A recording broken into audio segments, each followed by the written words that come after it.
شروع اللہ کا نام لے کر جو بڑا مہربان نہایت رحم والا ہے۔ طٰہٰ، اے نبی صلی اللہ علیہ وآلہ وسلم، ہم نے تم پر قرآن اس لیے نازل نہیں کیا کہ تم مشقت میں پڑ جاؤ، مگر ہر اس شخص کی نصیحت کے لیے نازل کیا ہے جو خوف رکھتا ہے۔ یہ اس ذات کا اتارا ہوا ہے جس نے زمین اور اونچے اونچے آسمان بنائے، یعنی رحمان، جو عرش پر جلوہ افروز ہوا۔ جو کچھ آسمانوں میں ہے اور جو کچھ زمین میں ہے اور جو کچھ ان دونوں کے بیچ میں ہے اور جو کچھ مٹی کے نیچے ہے، سب اسی کا ہے۔ اور اگر تم پکار کر بات کہو تو کیا ہے؟ وہ تو آہستہ کہی ہوئی اور نہایت پوشیدہ بات تک کو جانتا ہے۔ اللہ وہ معبود برحق ہے کہ اس کے سوا کوئی معبود نہیں ہے، اس کے سب نام اچھے ہیں۔ اور کیا تمہیں موسیٰ کے حال کی خبر ملی ہے؟ جب انہوں نے آگ دیکھی تو اپنے گھر والوں سے کہا کہ تم یہاں ٹھہرو، میں نے آگ دیکھی ہے، میں وہاں جاتا ہوں، شاید اس میں سے میں تمہارے پاس انگارہ لاؤں یا آگ کے مقام سے اپنا رستہ معلوم کر سکوں۔ پھر جب وہ وہاں پہنچے تو آواز آئی کہ اے موسیٰ، میں تو تمہارا پروردگار ہوں، تو اپنے جوتے اتار دو، تم یہاں پاک میدان یعنی طویٰ میں ہو، اور میں نے تم کو منتخب کر لیا ہے، تو جو حکم دیا جائے اسے سنو۔ بے شک میں ہی اللہ ہوں، میرے سوا کوئی معبود نہیں، تو میری عبادت کیا کرو اور میری یاد کے لیے نماز پڑھا کرو۔ قیامت یقیناً آنے والی ہے، میں چاہتا ہوں کہ اس کے وقت کو پوشیدہ رکھوں تاکہ ہر شخص جو کوشش کرے اس کا بدلہ پائے۔ تو جو شخص اس پر ایمان نہیں رکھتا اور اپنی خواہش کے پیچھے چلتا ہے، کہیں تم کو اس کے یقین سے روک نہ دے، تو اس صورت میں تم ہلاک ہو جاؤ۔ اور اے موسیٰ، یہ تمہارے داہنے ہاتھ میں کیا ہے؟ انہوں نے کہا یہ میری لاٹھی ہے، اس پر میں ٹیک لگاتا ہوں اور اس سے اپنی بکریوں کے لیے پتے جھاڑتا ہوں، اور اس میں میرے اور بھی کئی فائدے ہیں۔ فرمایا کہ موسیٰ اسے زمین پر ڈال دو، تو انہوں نے اس کو ڈال دیا اور وہ یکا یک سانپ بن کر دوڑنے لگا۔ فرمایا کہ اسے پکڑ لو اور ڈرنا مت، ہم اس کو ابھی اس کی پہلی حالت پر لوٹا دیں گے، اور اپنا ہاتھ اپنی بغل میں دبا لو کہ وہ کسی عیب و بیماری کے بغیر سفید چمکتا دمکتا نکلے گا۔ یہ دوسری نشانی ہے تاکہ ہم تمہیں اپنے بڑے بڑے نشانات دکھائیں۔ تم فرعون کے پاس جاؤ کہ وہ سرکش ہو رہا ہے۔ کہا اے میرے پروردگار، اس کام کے لیے میرا سینہ کھول دے اور میرا کام آسان کر دے اور میری زبان کی گرہ کھول دے تاکہ وہ میری بات سمجھ لے، اور میرے گھر والوں میں سے ایک کو میرا وزیر یعنی مددگار مقرر فرما، یعنی میرے بھائی ہارون کو۔ اس سے میری کمر کو مضبوط کر اور اسے میرے کام میں شریک کر تاکہ ہم تیری بہت سی تسبیح کریں اور تجھے کثرت سے یاد کریں۔ تو ہم کو ہر حال میں دیکھ رہا ہے۔ فرمایا موسیٰ، تمہاری دعا قبول کی گئی، اور ہم نے تم پر ایک بار اور بھی احسان کیا تھا جب ہم نے تمہاری والدہ کو الہام کیا تھا جو تمہیں بتایا جاتا ہے۔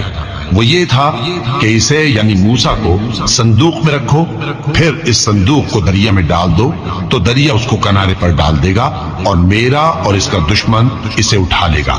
اور موسیٰ، میں نے تم پر اپنی طرف سے محبت ڈال دی، اور اس لیے کہ تم میرے سامنے پرورش پاؤ۔ جب تمہاری بہن وہاں فرعون کے ہاں گئی اور کہنے لگی کہ میں تمہیں اس کا پتہ دوں جو اس کو پالے پوسے، تو اس طریق سے ہم نے تم کو تمہاری ماں کے پاس پہنچا دیا تاکہ ان کی آنکھیں ٹھنڈی ہوں اور وہ رنج نہ کریں۔ اور تم نے ایک شخص کو مار ڈالا تھا تو ہم نے تم کو غم سے نجات دی، اور ہم نے تمہاری کئی بار آزمائش کی، پھر تم کئی سال اہل مدین میں ٹھہرے رہے۔ پھر اے موسیٰ، تم ایک اندازے پر آ پہنچے اور میں نے تم کو اپنے کام کے لیے بنایا ہے، تو تم اور تمہارا بھائی دونوں ہماری نشانیاں لے کر جاؤ اور میری یاد میں سستی نہ کرنا۔ دونوں فرعون کے پاس جاؤ کہ وہ سرکش ہو رہا ہے، اور اس سے نرمی سے بات کرنا، شاید وہ غور کرے یا ڈر جائے۔ دونوں کہنے لگے کہ اے ہمارے پروردگار، ہمیں خوف ہے کہ وہ ہم پر زیادتی کرنے لگے یا زیادہ سرکش ہو جائے۔ اللہ نے فرمایا کہ ڈرو مت، میں تمہارے ساتھ ہوں کہ سنتا اور دیکھتا ہوں۔ اچھا تو اس کے پاس جاؤ اور کہو کہ ہم آپ کے پروردگار کے بھیجے ہوئے ہیں، تو بنی اسرائیل کو ہمارے ساتھ جانے کی اجازت دیجیے اور انہیں عذاب نہ کیجیے۔ ہم آپ کے پاس آپ کے پروردگار کی طرف سے نشانی لے کر آئے ہیں، اور جو ہدایت کی بات مانے اس کو سلامتی ہو۔ ہماری طرف یہ وحی آئی ہے کہ جو جھٹلائے اور منہ پھیرے اس کے لیے عذاب تیار ہے۔ غرض موسیٰ اور ہارون فرعون کے پاس گئے۔ اس نے کہا کہ موسیٰ، تمہارا پروردگار کون ہے؟ کہا کہ ہمارا پروردگار وہ ہے جس نے ہر چیز کو اس کی شکل و صورت بخشی، پھر راہ دکھائی۔ کہا تو پہلی قوموں کا کیا حال ہوا؟ فرمایا کہ ان کا علم میرے پروردگار کو ہے جو کتاب میں لکھا ہوا ہے۔ میرا پروردگار نہ چوکتا ہے نہ بھولتا ہے۔ وہ وہی تو ہے جس نے تم لوگوں کے لیے زمین کو فرش بنایا اور اس میں تمہارے لیے رستے بنا دیے اور آسمان سے پانی برسایا، پھر اس سے مختلف نباتات پیدا کی کہ خود بھی کھاؤ اور اپنے مویشیوں کو بھی چراؤ۔ بے شک ان باتوں میں عقل والوں کے لیے بہت سی نشانیاں ہیں۔ اسی زمین سے ہم نے تم کو پیدا کیا اور اسی میں ہم تمہیں لوٹائیں گے اور اسی سے ہم تمہیں دوسری دفعہ نکالیں گے۔ اور ہم نے فرعون کو اپنی سب نشانیاں دکھائیں مگر وہ تکذیب اور انکار ہی کرتا رہا۔ کہنے لگا کہ موسیٰ، کیا تم ہمارے پاس اس لیے آئے ہو کہ اپنے جادو کے زور سے ہمیں ہمارے ملک سے نکال دو؟ تو ہم بھی تمہارے مقابل ایسا ہی جادو لائیں گے، تو ہمارے اور اپنے درمیان ایک وقت مقرر کر لو کہ نہ تو ہم اس کے خلاف کر رہے ہیں اور نہ تم، اور یہ مقابلہ ایک ہموار میدان میں ہوگا۔ موسیٰ نے کہا کہ آپ کے لیے یوم زینت کا وعدہ ہے اور یہ کہ لوگ اس روز دن چڑھے اکٹھے ہو جائیں۔ تو فرعون لوٹ گیا اور اپنے سامان جمع کر کے پھر آیا۔ موسیٰ نے ان جادوگروں سے کہا کہ یہ تمہاری بربادی ہوگی، اللہ پر جھوٹ نہ باندھو، وہ تمہیں عذاب سے فنا کر دے گا، اور جس نے جھوٹ باندھا وہ نامراد رہا۔ تو وہ باہم اپنے معاملے میں جھگڑنے اور چپکے چپکے سرگوشی کرنے لگے۔ کہنے لگے یہ دونوں جادوگر ہیں، چاہتے ہیں کہ اپنے جادو کے زور سے تم کو تمہارے ملک سے نکال دیں اور تمہارے بہترین مذہب کو نابود کر دیں۔ تو تم جادو کا سامان اکٹھا کر لو اور پھر قطار باندھ کر آؤ، آج جو غالب رہا وہی کامیاب ہوا۔ جادوگر بولے کہ موسیٰ، یا تو تم اپنی چیز ڈالو یا ہم اپنی چیزیں پہلے ڈالتے ہیں۔ موسیٰ نے کہا بلکہ تم ہی پہلے ڈالو۔ جب انہوں نے چیزیں ڈالی تو یکا یک ان کی رسیاں اور لاٹھیاں موسیٰ کے خیال میں ایسی آنے لگی کہ وہ میدان میں ادھر ادھر دوڑ رہی ہے۔ اس وقت موسیٰ نے اپنے دل میں خوف محسوس کیا۔ ہم نے کہا خوف نہ کرو، بلا شبہ تم ہی غالب رہو گے، اور جو چیز یعنی لاٹھی تمہارے داہنے ہاتھ میں ہے اسے ڈال دو کہ جو کچھ انہوں نے بنایا ہے اس کو وہ نگل جائے گی۔ جو کچھ انہوں نے بنایا ہے یہ تو جادوگروں کے ہتھ کنڈے ہیں، اور جادوگر جہاں بھی جائے کامیاب نہیں ہوگا۔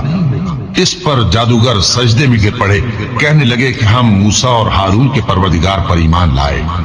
فرعون بولا کہ پیشتر اس کے کہ میں تمہیں اجازت دوں تم اس پر ایمان لے آئے، بے شک یہ تمہارا بڑا یعنی استاد ہے جس نے تم کو جادو سکھایا ہے، سو میں تمہارے ہاتھ اور پاؤں مخالف سمت سے کٹوا دوں گا اور تم کو کھجوروں کے تنوں پر سولی چڑھوا دوں گا، اور تم کو معلوم ہوگا کہ ہم میں سے کس کا عذاب زیادہ سخت اور دیر تک رہنے والا ہے۔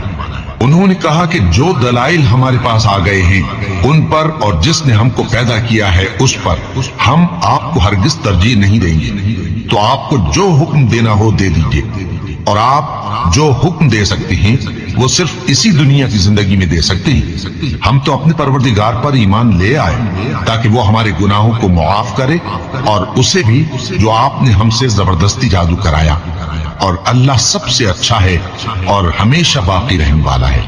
جو شخص اپنے پروردگار کے پاس گناہگار ہو کر آئے گا تو اس کے لیے جہنم ہے جس میں نہ وہ مرے گا نہ جیے گا، اور جو اس کے روبرو ایماندار ہو کر آئے گا اور عمل بھی نیک کیے ہوں گے تو ایسے لوگوں کے لیے اونچے اونچے درجے ہیں، یعنی ہمیشہ رہنے کے باغ جن کے نیچے نہریں بہ رہی ہیں، ہمیشہ ان میں رہیں گے، اور یہ اس شخص کا بدلہ ہے جو پاک ہوا۔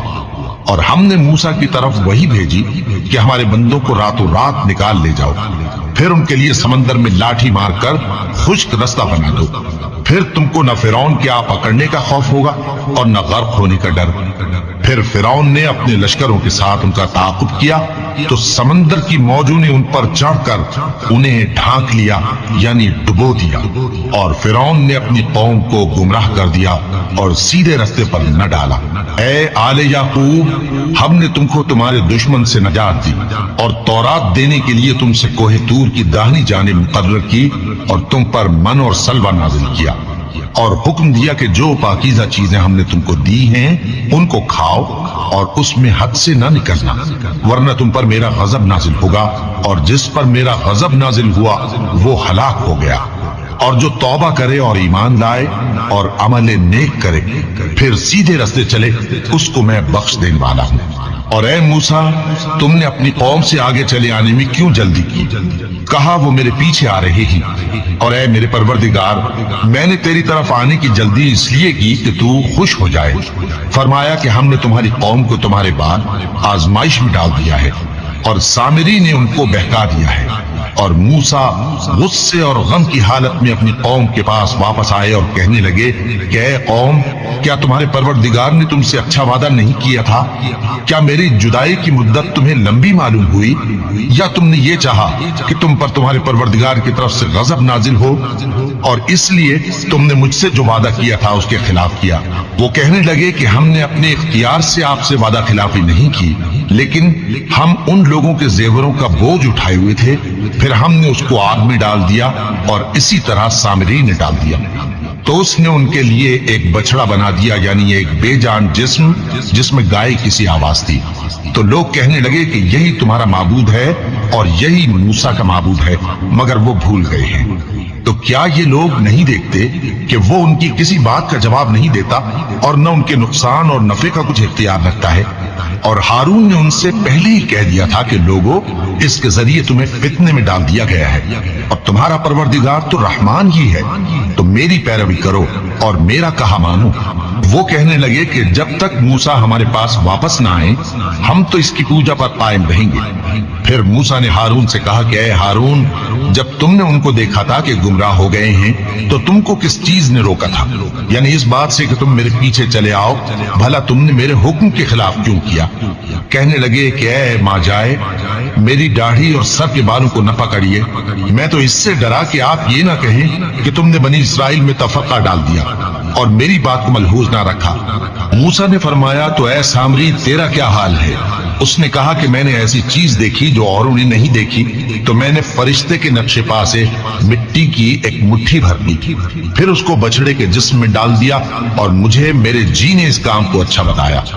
موسیٰ نے کہا جا تجھ کو دنیا کی زندگی میں یہ سزا ہے کہ کہتا رہے کہ مجھ کو ہاتھ نہ لگانا، اور تیرے لیے ایک اور وعدہ ہے یعنی عذاب کا جو تجھ سے ٹل نہ سکے گا، اور جس معبود کی پوجا پر تو جمع ہوا تھا اس کو دیکھ، ہم اسے جلا دیں گے، پھر اس کی راکھ کو اڑا کر دریا میں بکھیر دیں گے۔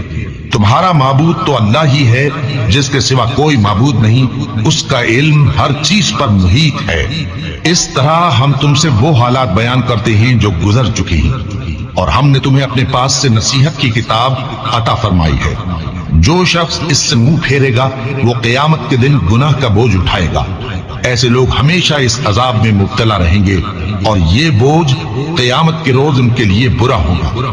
جس روز سور پھونکا جائے گا اور ہم گناہگاروں کو یوں اکٹھا کریں گے کہ ان کی آنکھیں نیلی نیلی ہوں گی، تو وہ آپس میں آہستہ آہستہ کہیں گے کہ تم دنیا میں صرف 10 ہی دن رہے ہو۔ جو باتیں یہ کریں گے ہم خوب جانتے ہیں۔ اس وقت ان میں سب سے اچھی راہ والا یعنی عاقل و ہوش مند کہے گا کہ نہیں بلکہ صرف ایک ہی روز ٹھہرے ہو۔ اور اے نبی صلی اللہ علیہ وآلہ وسلم لوگ تم سے پہاڑوں کے بارے میں دریافت کرتے ہیں، کہہ دو کہ میرا رب ان کو راکھ بنا کر بکھیر دے گا، پھر زمین کو ہموار میدان کر چھوڑے گا جس میں تم کوئی نشیب و فراز نہ دیکھو گے۔ اس روز لوگ پکارنے والے کے پیچھے چلیں گے اور اس کی پیروی سے انحراف نہ کر سکیں گے، اور رحمان کے سامنے آوازیں پست ہو جائیں گی، تو تم ایک ہلکی آواز کے سوا کوئی آواز نہ سنو گے۔ اس روز کسی کی سفارش کچھ فائدہ نہ دے گی مگر اس شخص کی جسے رحمان اجازت دے اور اس کی بات کو پسند فرمائے۔ جو کچھ ان کے آگے ہے اور جو کچھ ان کے پیچھے ہے وہ اس کو جانتا ہے، اور وہ اپنے علم سے اللہ کے علم کا احاطہ نہیں کر سکتے۔ اور اس زندہ و قائم کے روبرو منہ لٹک جائیں گے، اور جس نے ظلم کا بوجھ اٹھایا وہ نامراد رہا، اور جو نیک کام کرے گا اور مومن بھی ہوگا تو اس کو نہ ظلم کا خوف ہوگا اور نہ نقصان کا۔ اور ہم نے اس کو اسی طرح کا قرآن عربی نازل کیا ہے، اور اس میں طرح طرح کے ڈراوے بیان کر دیے ہیں تاکہ لوگ پرہیزگار بنے یا اللہ ان کے لیے نصیحت پیدا کر دے۔ تو اللہ جو سچا بادشاہ ہے، عالی قدر ہے، اور قرآن کی وحی جو تمہاری طرف بھیجی جاتی ہے اس کے پورا ہونے سے پہلے قرآن کے پڑھنے میں جلدی نہ کیا کرو، اور دعا کرو کہ میرے پروردگار مجھے اور زیادہ علم دے۔ اور ہم نے پہلے آدم سے عہد لیا تھا مگر وہ اسے بھول گئے اور ہم نے ان میں ارادے کی پختگی نہ پائی۔ اور جب ہم نے فرشتوں سے کہا کہ آدم کے آگے سجدہ کرو تو سب سجدے میں گر پڑے مگر ابلیس نے انکار کیا۔ اس پر ہم نے فرمایا کہ آدم یہ تمہارا اور تمہاری بیوی کا دشمن ہے، تو یہ کہیں تم دونوں کو بہشت سے نہ نکلوا دے، پھر تم تکلیف میں پڑ جاؤ۔ یہاں تم کو یہ آسائش ہے کہ نہ بھوکے رہو نہ ننگے، اور یہ کہ نہ پیاسے رہو اور نہ دھوپ کھاؤ۔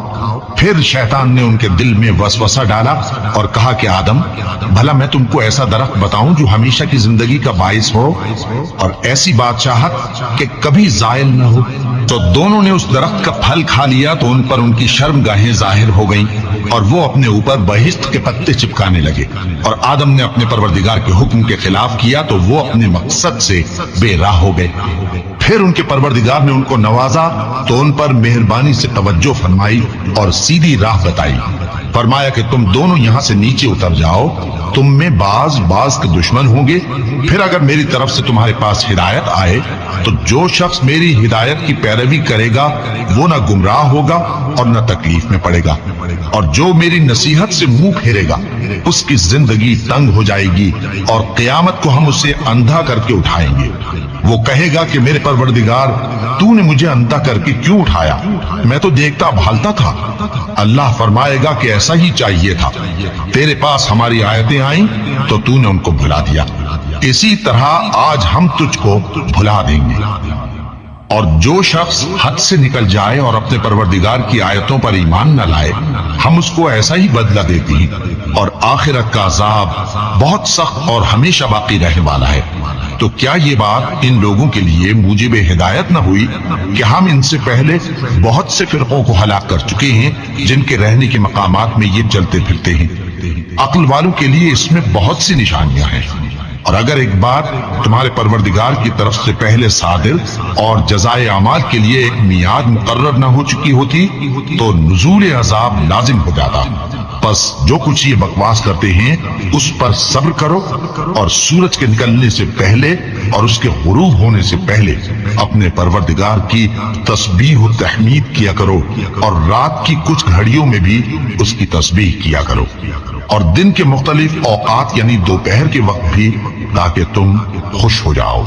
اور کئی طرح کے لوگوں کو جو ہم نے دنیا کی زندگی میں آرائش کی چیزوں سے نوازا ہے تاکہ ان کی آزمائش کریں، ان پر نگاہ نہ کرنا، اور تمہارے پروردگار کی عطا فرمائی ہوئی روزی بہت بہتر اور باقی رہنے والی ہے۔ اور اپنے گھر والوں کو نماز کا حکم کرو اور اس پر قائم رہو۔ ہم تم سے روزی کے خواستگار نہیں بلکہ تمہیں ہم روزی دیتی ہیں، اور نیک انجام اہل تقوی کا ہے۔ اور کہتے ہیں کہ یہ پیغمبر اپنے پروردگار کی طرف سے ہمارے پاس کوئی نشانی کیوں نہیں لائے؟ کیا ان کے پاس پہلی کتابوں کی نشانی نہیں آئی؟ اور اگر ہم ان کو پیغمبر کے بھیجنے سے پیشتر کسی عذاب سے ہلاک کر دیتے تو یہ کہتے کہ اے ہمارے پروردگار تو نے ہماری طرف کوئی پیغمبر کیوں نہ بھیجا کہ ہم ذلیل اور رسوا ہونے سے پہلے تیرے احکام کی پیروی کرتے۔ کہہ دو کہ سب نتائج اعمال کے منتظر ہیں، سو تم بھی منتظر رہو، ان قریب تم کو معلوم ہو جائے گا کہ دین کے سیدھے رستے پر چلنے والے کون ہیں اور جنت کی طرف راہ پانے والے کون ہیں، ہم یا تم۔